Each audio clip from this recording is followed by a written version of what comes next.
In the 1:45 at Ayr, it's number 6, Prelco.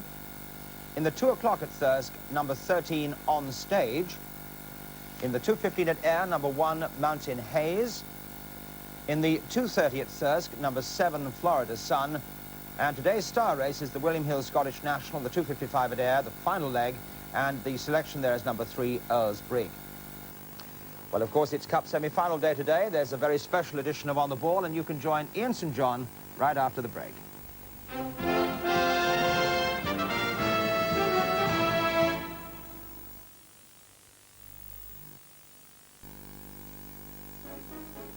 Make lumpy paste a thing of the past with Polycell all-purpose strong adhesive, formulated with flakes, not powder, which means it's easier to mix to a perfectly smooth consistency.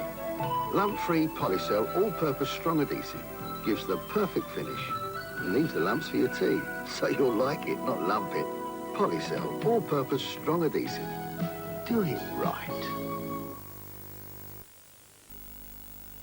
Tom Allinson, whose bread had now taken out, came back down to earth for a bit of a scout. He found that brown bread, though right popular now, were lacking in clout, so started a row. Then a young lass said, "Hey, wholemeal, with this there's no doubt, it's my bread. A better we now taken out."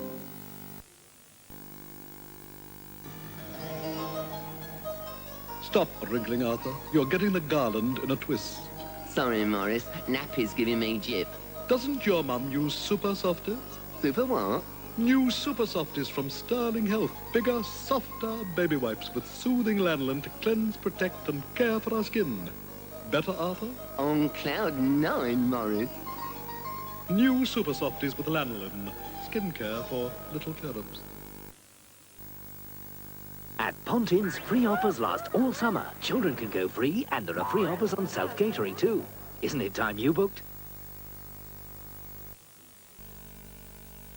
Scratch beneath the surface of almost any pub, and you'll find the Ginless, otherwise ordinary people who quite simply have gone too long between Guinnesses. We've persuaded 2 of them to talk to us. And for our purposes, let's call them George and Colin. Tom, how long have you been Ginless? We've both been Guinness now for best part of a fortnight. Yeah, fortnight, yeah. But you do like Guinness? Now you mention it, yeah. So, OK, Dave, why don't you order 2 pints of Guinness? Can you do that? What, now? Yes. 2 pints of Guinness, please. Shall we try one together? What do you think now? I've forgotten just how sublimely smooth one was.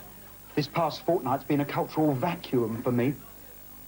If you think you can help people like George and Colin, and Tom and Dave to rediscover the unique experience of a Guinness, then join us.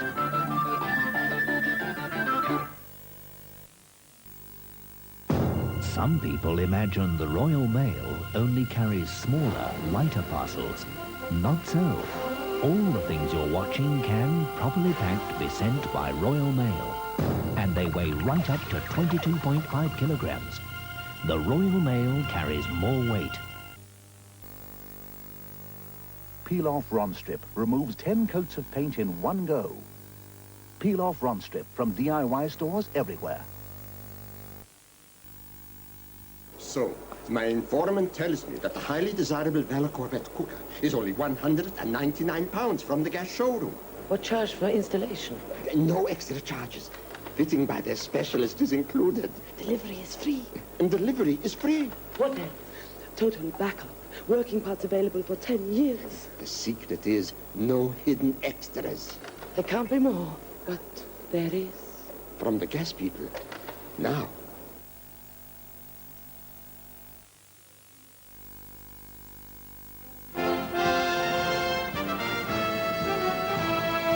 Welcome back, and of course the On the Ball spotlight today falls on the Cup semi-finals on both sides of the border. For the 8 teams involved, this is the most nerve-wracking day of the season, the day when one mistake can shatter the dreams of a Wembley or Hampden appearance. And believe me, having been in that situation myself, I know just how the players will be feeling at this moment. We take an in-depth look at all the teams involved in today's Cup matches. We meet Graham Mosley, the keeper, who will have the task of holding Sheffield Wednesday at bay as Brighton attempt to make FA Cup history at Highbury. Only 2 hours before kick-off, Arsenal's Don Howe talks on his team before they meet Ron Atkinson's Manchester United. It's both clubs' last chance of a major honour this season. And from Scotland, a preview of the semi-finals of the Scottish Cup, with the main interest on the tie of the day, holders Aberdeen against Celtic at Hampden. But also in the show, of course, Jimmy Greaves, who I'm sure, like me, is looking forward to a tremendous day's action. Jimmy, outside for a change, I see. Yes, Saint, it's a beautiful day here, Villa Park. It is fabulous ground, the pitch looks great. I'm so excited, I feel like I could do a press-up. I'll talk to you in a minute. But now for the action, and the first time we feature the one which looks bound to provide the big story of the day, the Brighton-Sheffield Wednesday tie at Highbury. For Jimmy Amelia's Brighton side, this could be a historic day. They're only 90 minutes away from an FA Cup final for the first time in history. And that's all thanks to Jimmy Casey's goal against Norwich in the quarter-finals. Stevens. Case, can he get through here? Ref doing that. No! Will it count? The referee has given it, and the linesman has taken down his flag. Well, that quarter-final success against Norwich has produced the usual crop of cup souvenirs and gimmicks like this special newspaper, and the shop in Hove, which has brought out some Seagulls wallpaper. But for the Brighton area, the experience is a new one, and that goes for most of the team as well. Just 3 of their squad have appeared in an FA Cup semi-final before. Jimmy Case with Liverpool, Steve Gatting with Arsenal, and goalkeeper Graham Mosley with Derby. At 29, Mosley's the oldest member of the team, and his 5.5 years at the Goldstone also make him the club's longest-serving player. His semi-final appearance was against Manchester United in 1976. A lot of the older lads have been playing a lot longer in their careers, and it was their first semi-final. So it didn't really sink into me as much as it should have done. After the game, a lot of the other lads were in tears because we'd lost 2-0. It obviously means a lot more to me now because I've played a lot longer in my career, and I realise that a thing doesn't come round every year to you. Certainly, I'll be trying my hardest this Saturday. They say it's the worst place to lose in a semi-final, and even some of the most experienced professionals at Derby felt that day very deeply. Yeah, the prime example was probably the manager at the time, Dave Mackay, who'd been to many cup finals. I consider to be one of the hardest players in the Football League, and a very nice man. And he broke down in tears straight after the game. That just brings home to you the importance it means to the players and managers, the occasion. Well, Graham Mosley isn't a superstitious type of person, but he admits he's pleased the local fortune teller is keeping her thoughts to herself this time. In the last round, she predicted defeat for Brighton and Jimmy Amelia. We were sat in the bath after the game, and the lads were saying to one another, oh, as soon as I made a mistake there, I was just thinking about Eva Petrulinga and thinking, is that my mistake now? Am I going to be the one who's no one ever speaks to me, sent to Coventry? And it's funny how something like that on the television can take effect on players. I'm sure, I hope that Jimmy Amelia has learned his lesson and doesn't go down and see her again. Now, how much do you feel an appearance in a Wembley final would mean to the town of Brighton? It would be everything for Brighton. People are speaking about it even now. Not only for the football side of it, for the people in the shops and just the people who live here. Brighton has been so starved of success that I think something like this will go down in their history and people will live on it for a long, long time. So what would an appearance in a Wembley final mean to you personally? Well, since I've been a little lad and I used to kick the ball about on the field with all my friends, it's the thing I used to always dream of. I used to always pretend to be somebody who played in the cup final after having watched it on the television. I just hope that maybe some little kids will be calling my name out after the game on Saturday, pretending to be me. That's how much it means to me. So a big day for Graham Mosley. But Jerry Ryan has lost his fight to be fit, and his place is taken by 20-year-old Gary Howlett. It's only his 4th first-team match for Brighton, and a big test for the lad.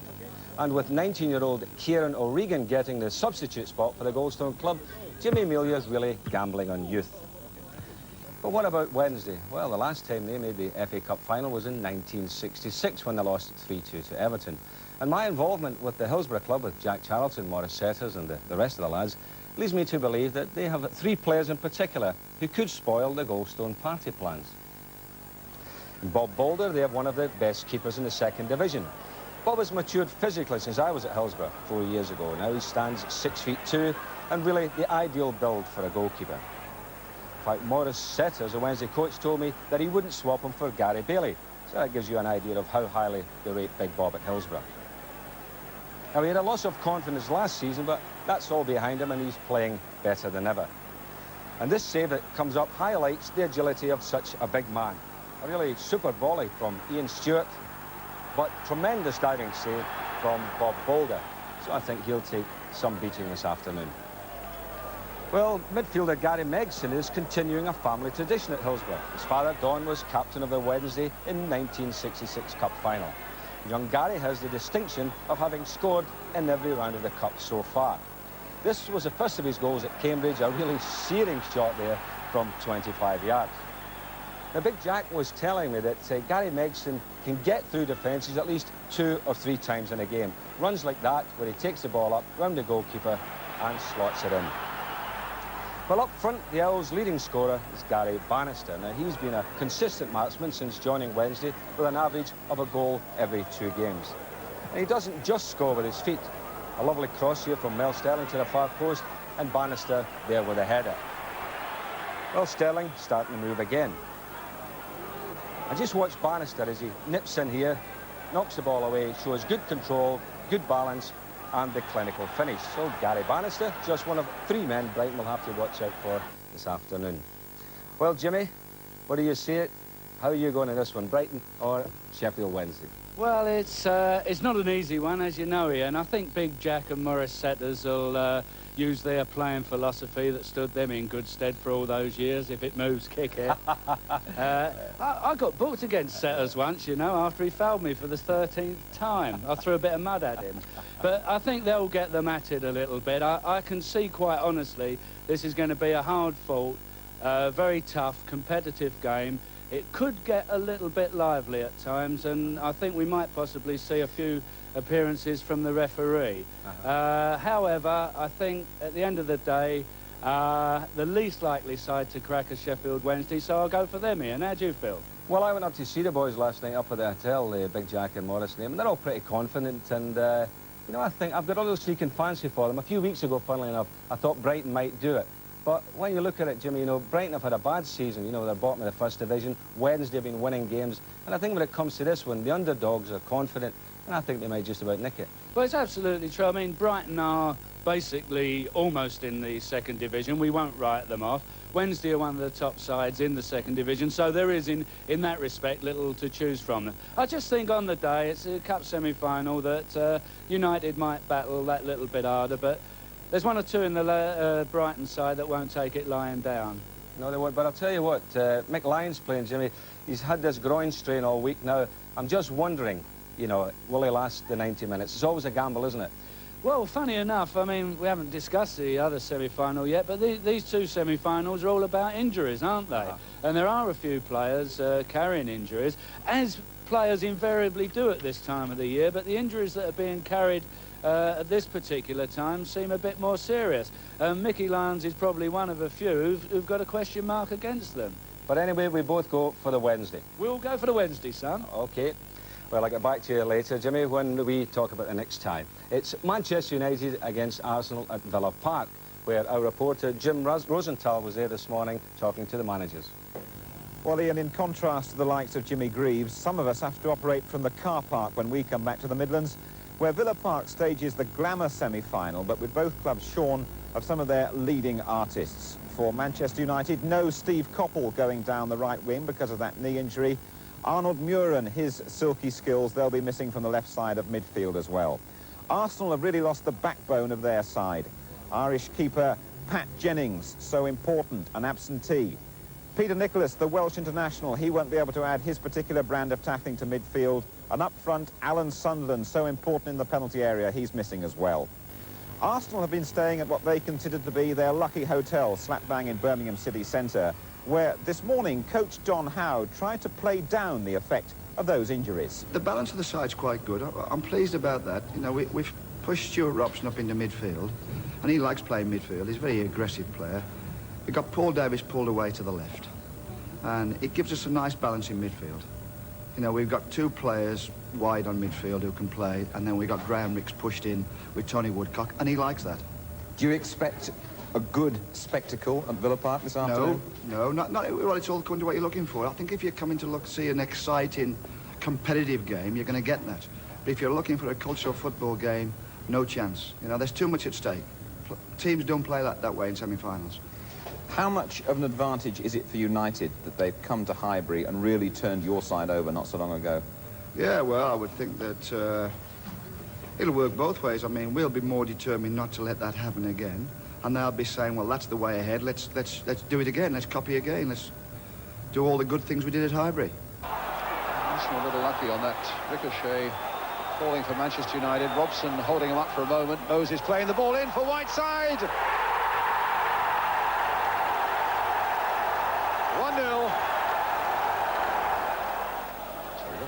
Oh, that could be dangerous. Talbot playing it, and Robson has collected, and he's got Whiteside outside him. And Stapleton against his old club.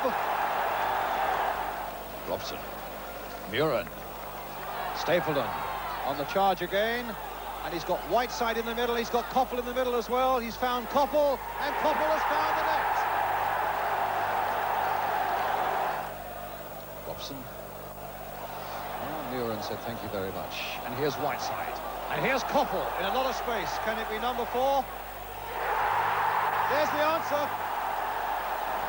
Always looked the more comfortable side at Manchester United in every respect this evening. But that was a good ball to Woodcock, and he has scored.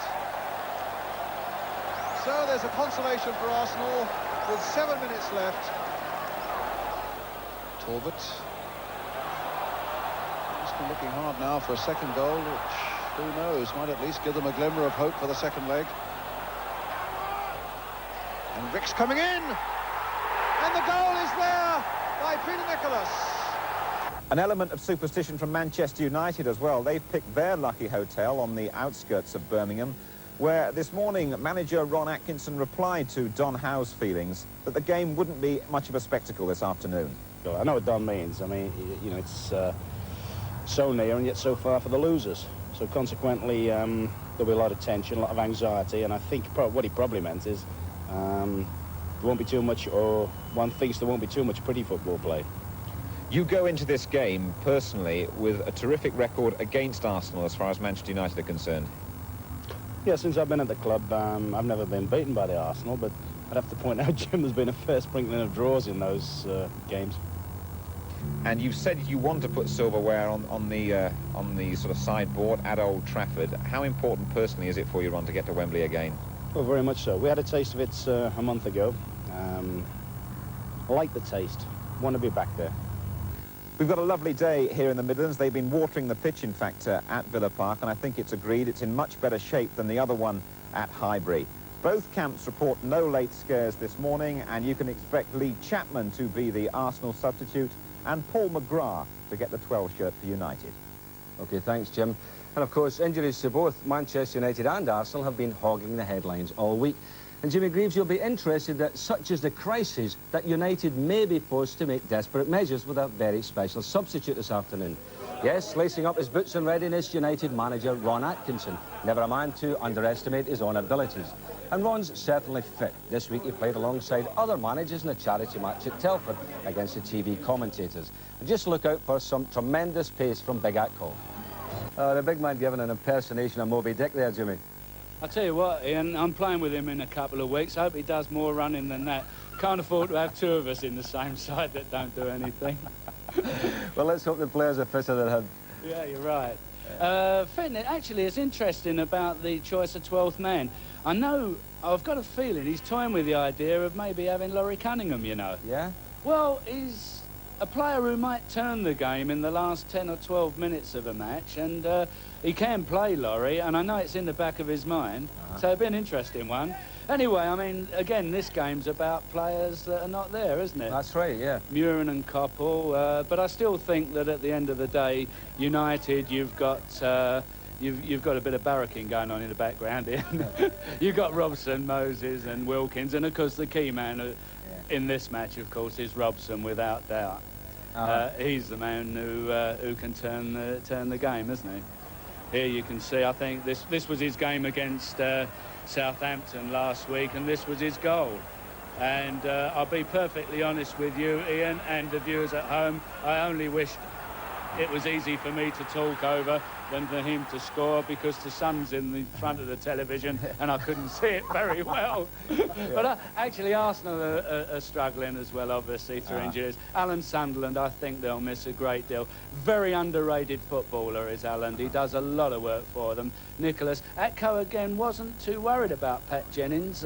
He says that Big Woody plays better against them than Pat, so that's a bit ominous. Question mark against David O'Leary with his ankle. Frank Stapleton will obviously try and turn him a lot. And it's again like the Mick Lyons situation. Yeah. Is he 100%? Right, OK, Jim, quick prediction. Oh, Manchester United. Well, I've got to agree with you. Saint, we'll have to stop agreeing like this. Well, thanks very much, Jimmy, for joining us, and I'll talk to you again next week. Oh, he's gone. He's gone. He must have gone into the game. Well, it's the Scottish Cup we turn to now, and I'm sure everyone north of the border expects just as an exciting a day as we do down here, with two great ties in prospect. Here with the details is Arthur Montford. Yes, Ian, two matches to savour in Glasgow this afternoon. Celtic are the only team left in the competition who could take the treble of League Cup, League and Scottish Cup, and they face the Aberdeen side, who are also just one match away from the European Cup Winners' Cup final in Gothenburg. Let's hear first from Alec Ferguson at the start of the most important 8 days in his managerial career. It's a week in which it goes by quickly because it's big games. I mean, for instance, the Celtic, you know, the semi-final game tomorrow, it looks after itself.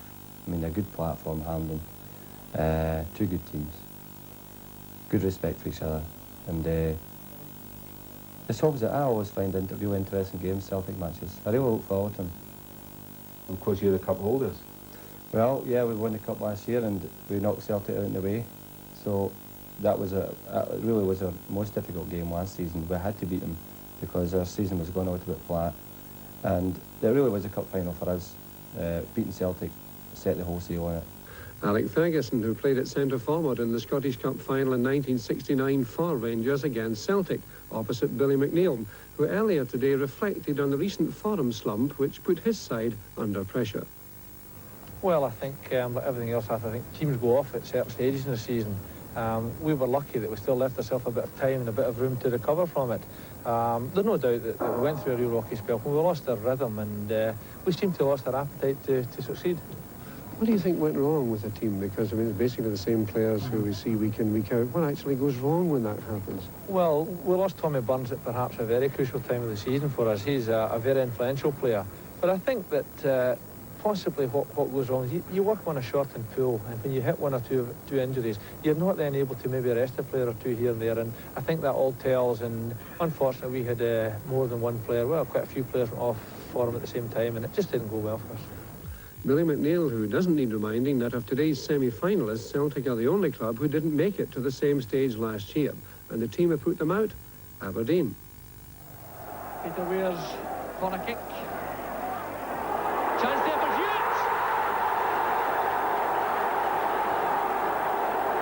Hewitt! In the other semi-final at Parkhead, Rangers chased the unique distinction of being the first club to play in 8 consecutive Scottish Cup finals. But St Mirren can legitimately claim to be one of the most improved sides in Scottish football this season, and Ricky McFarlane, their manager, is pretty confident. Well, I would say maybe going up to the Celtic, particularly the Celtic game we were, you know, unfortunately we had this, you know, we had 1.7 first-team players injured, and we've had to change the team. We've played 4 different teams in the last 4 weeks, really. So it's had its effect. Maybe that's why, I mean, obviously we got a great result against Celtic, great result against Aberdeen. And we lost against Dundee United on Saturday. Whether that was people thinking about the semi-final or whether it was the changes in the team again, I don't know. Derek turning well, being brought down, and that will be a penalty kick. Now it's Bannon against Thompson. 1-0 to United. Deep one this time by Bannon. Goff is hit to it, and Stark makes it 2. See what they can make of this. It's Patrick with a kick. Great header from Sumner. 2-1 United. Of the 4 managers involved this afternoon, the pressure to succeed is greatest perhaps on John Gregg, who's had a disappointing season in the league, but whose side could play in Europe next season and who could, of course, win the cup as well. I don't think that the game last Saturday is really a factor, a big factor in as much as what's going to happen this Saturday, simply because it must be a big game for St Mirren as well to be in the semi-final of the Cup. They don't get there that often, with respect to them. But they were playing against a team last week who were a good side. This Saturday, I'm sure they'll be an entirely different side. We beat Aberdeen on Saturday. The players have got a little bit of a lift from it, but they've got to go and start again in the next match. And this is the big thing. I wonder if at the end of a season when you and the players have been under a bit of pressure, if you might be looking forward to the ironic moment perhaps when you might be sitting with the Scottish Cup on your desk.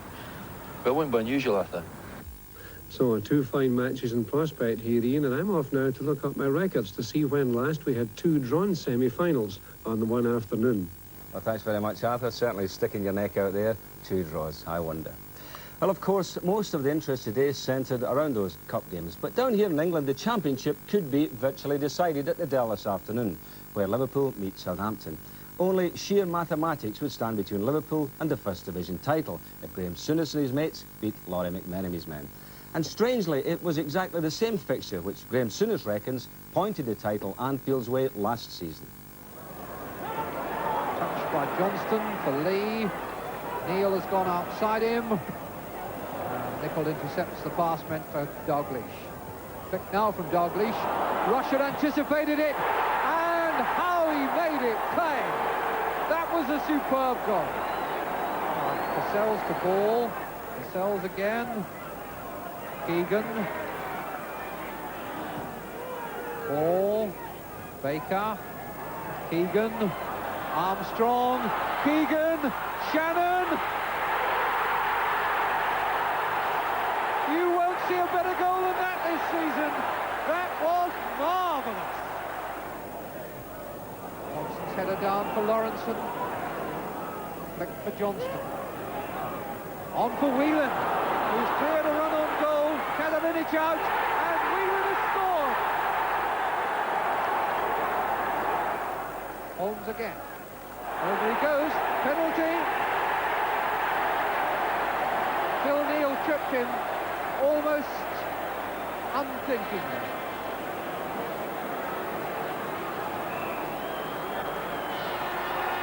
Two-two. Rush. Nicol. Rush. Did well there.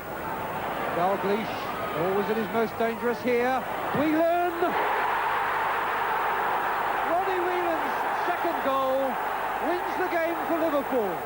So, Liverpool within touching distance of the title. But for once, the championship race takes second place. It's the Cup that holds centre stage this afternoon. And I'm sure Dickie will be keeping you up to date with all the action. I'm off now to Highbury. I'll see you next week. Dickie. Yes, Ian, you may be sure that we'll provide a constant stream of news from the 4 semi-final grounds in between today's action. Well, we have motorcycling action for you today, and our major event is at Donington. Indeed, it's the first round of the World of Sport Superbike Challenge, and what makes this race so special is that Barry Sheene is leading a field of real quality in his first outing in this country since the Silverstone disaster. So make a date to join us for that at 3:10. We also have wrestling at 4 o'clock with Hurricane Hayward, the European middleweight champion, topping the bill. But now the news, the newscaster, Alastair Stewart.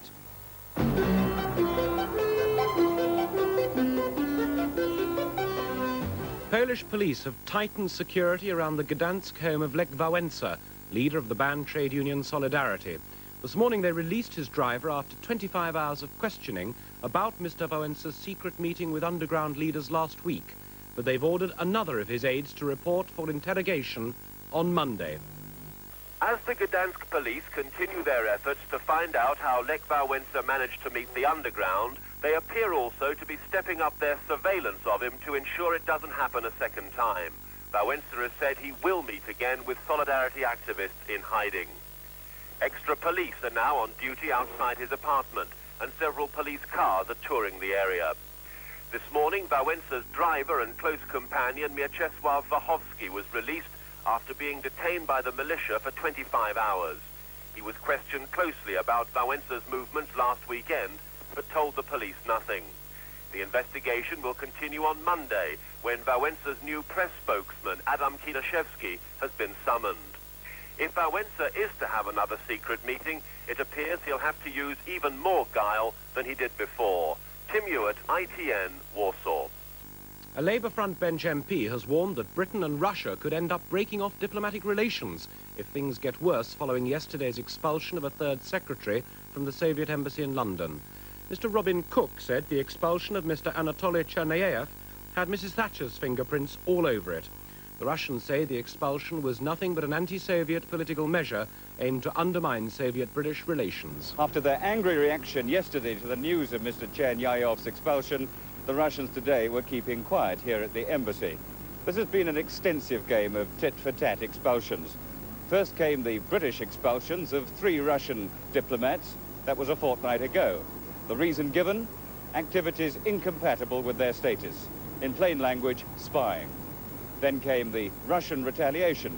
They expelled a British diplomat and a British journalist. And now comes London's retaliation to that, the expulsion of Mr. Chernyaev. This time, no allegation of spying. Straight retaliation. But they're allowing Mr. Chernyaev to be replaced. And they're hoping that when that is done, the whole episode of tit-for-tat expulsions can draw to a quiet close. At least, that is, until the next time. Michael Oliver, ITN, at the Russian Embassy in London. At Athens airport, Greek commandos have overpowered a Turkish student who'd hijacked a Boeing 727. Mahmoud Kalkan, a member of a Turkish revolutionary group, took over the plane between Istanbul and Izmir and ordered it to fly to Athens. He was arrested when an air hostess tricked him into opening the flight cabin door. The passengers and crew were all released unharmed. In Spain, there's been a massive demonstration against unemployment. Tens of thousands of people marched through the northwest coastal town of Vigo. About 17% of Spain's workforce are without a job. 2 men were killed today when their light aircraft crashed after overshooting an airstrip on a farm. The 4-seater was coming into land near Markyate in Hertfordshire. It burst into flames immediately. The Defence Secretary, Mr. Heseltine, has attacked Labour's plans for big cuts in military spending. He said Labour's plan to save £4.5 billion a year could only be made if the entire Navy was disbanded or all 3 services virtually cut in half.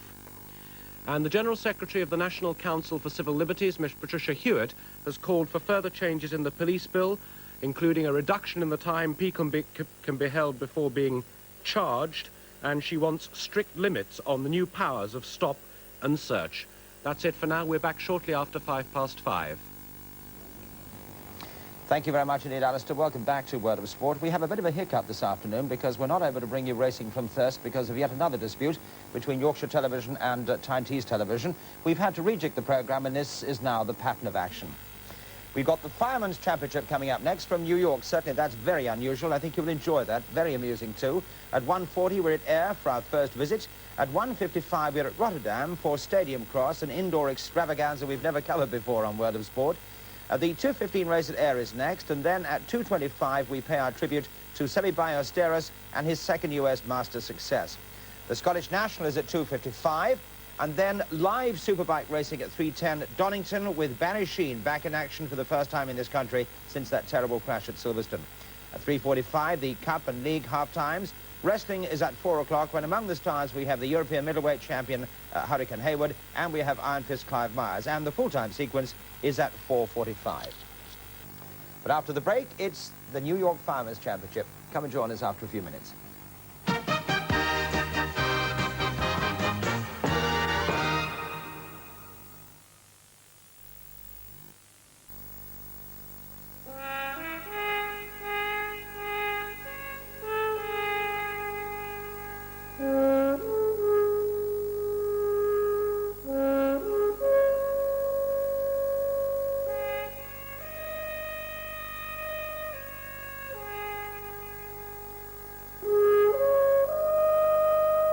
Castrol GTX Liquid Engineering. Can you afford anything less? Scratch beneath the surface of almost any pub, and you'll find the Ginless, otherwise ordinary people who quite simply have gone too long between Guinnesses. We've persuaded 2 of them to talk to us. And for our purposes, let's call them George and Colin. Tom, how long have you been Ginless? We've both been Ginless now for best part of a fortnight. Yeah, fortnight, yeah. But you do like Guinness? Now you mention it, yeah. So, OK, Dave, why don't you order 2 pints of Guinness? Can you do that? Oh, now? Yes. 2 pints of Guinness. Please. Shall we try one together? What do you think now? I've forgotten just how sublimely smooth one was. This past fortnight's been a cultural vacuum for me. If you think you can help people like George and Colin, and Tom and Dave to rediscover the unique experience of a Guinness, then join us.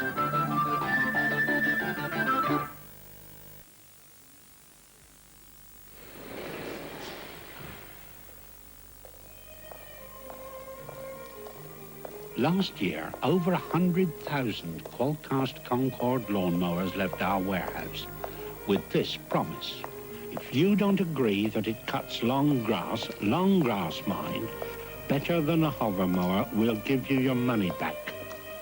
Well, of those 100,000 mowers, we got back just 3, and we're repeating the offer this year. As we've always said, for a perfect lawn, the quad-cast Concord's a lot less bother than a hover. Crown Plus 2 Brilliant White Gloss is whiter than ever. Non-drip gloss that's made whiter to stay whiter longer. Polyurethane tough. Crown Plus 2 Non-drip gloss. That's why you're more at home with Crown. Some people imagine the Royal Mail only carries smaller, lighter parcels. Not so. All the things you're watching can, properly packed, be sent by Royal Mail. And they weigh right up to 22.5 kilograms. The Royal Mail carries more weight. If you want the best, come to Hythe Electronics. Same-day delivery or collection on videos, TVs, hi-fi. Nothing to pay for 30 days. Late night opening till 8 p.m. Monday to Friday. V2000 and Beta Video Library are just a phone call away, and it's yours today. Telephone Hythe 842-250 or 844-103. Every garden needs plants. Sherrard's have a range you must inspect. Sherrard's friendly expert staff are always ready 7 days a week to help you plan, choose and care for your plants. Sherrard's Plants at Sherrard's Garden Centre, Wantage Road, Donington, Newbury. Phone Newbury 47845.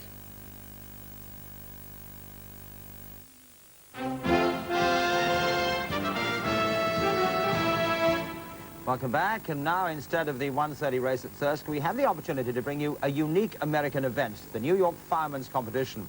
Teams of volunteer firemen annually gather together at the Spencer Speedway at Williamson in New York to test their skills against the stopwatch while striving to become overall champions. The event involves tests of dexterity with ladders, hoses and buckets, and although the competitors take it all very seriously, it does have its lighter moments for the large family crowd. We join it now for the Class C hook